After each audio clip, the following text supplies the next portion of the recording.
এখান থেকে প্রথমে কোথায় যাবি রে? মিস বলছিল গ্যাংটক, তারপর কালিম্পং। গ্যাংটক? হুম, গ্যাংটক তো আর একদিনে হবে না, ওখানে অনেক কিছু দেখার আছে। জানি তো। ওইখানেই 7 দিন থাকবো।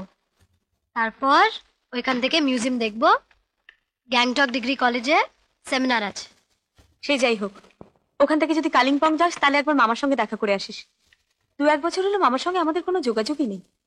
ঠিকানা দিয়ে দিও, আমি দেখা করে আসবো।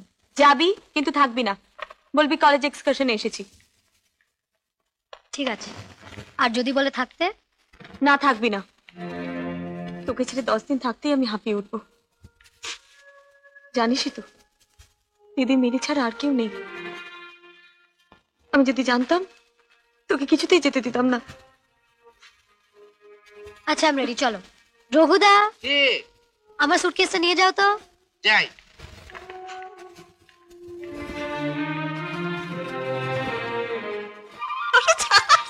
এসো না।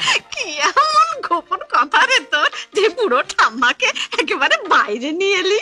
ঠাম্মা, এই একমাত্র চান্স। কিসের? লাইন ক্লিয়ার করো ঠাম্মা।